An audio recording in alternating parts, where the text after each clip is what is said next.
Hello guys. So నేను చెప్పా కదా, నేను ఊరికే ఆవులకి ఫుడ్ పెట్టడానికి వెళ్తా కదా, దాంట్లో వీడు అసలు బయటకే వచ్చేవాడు కాదు. ఫస్ట్ టైం ట్రై చేశాడనమాట.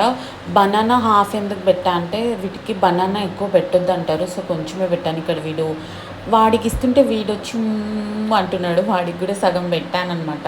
అయితే వీళ్ళని ఇక్కడ ప్యాంపర్ చేస్తుంటే అటు సైడ్ వేరే ఆవులు చూడండి, ఒక లుక్ ఇచ్చాను, నువ్వు అక్కడే ఉంటావా, మా దగ్గరికి రావా అన్నట్టు ఎలా చూస్తున్నాయి చూడండి.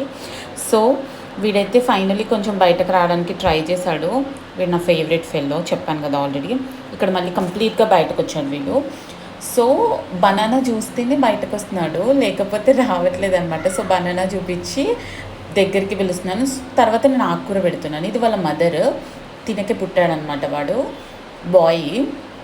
ఇక్కడ వీళ్ళిద్దరు కోతులు కొట్టుకుంటున్నాయి అనేసి ఆపడానికి వెళ్తున్నాను. హైపర్ యాక్టివ్ అండి వీళ్ళు, హైపర్ యాక్టివ్. నా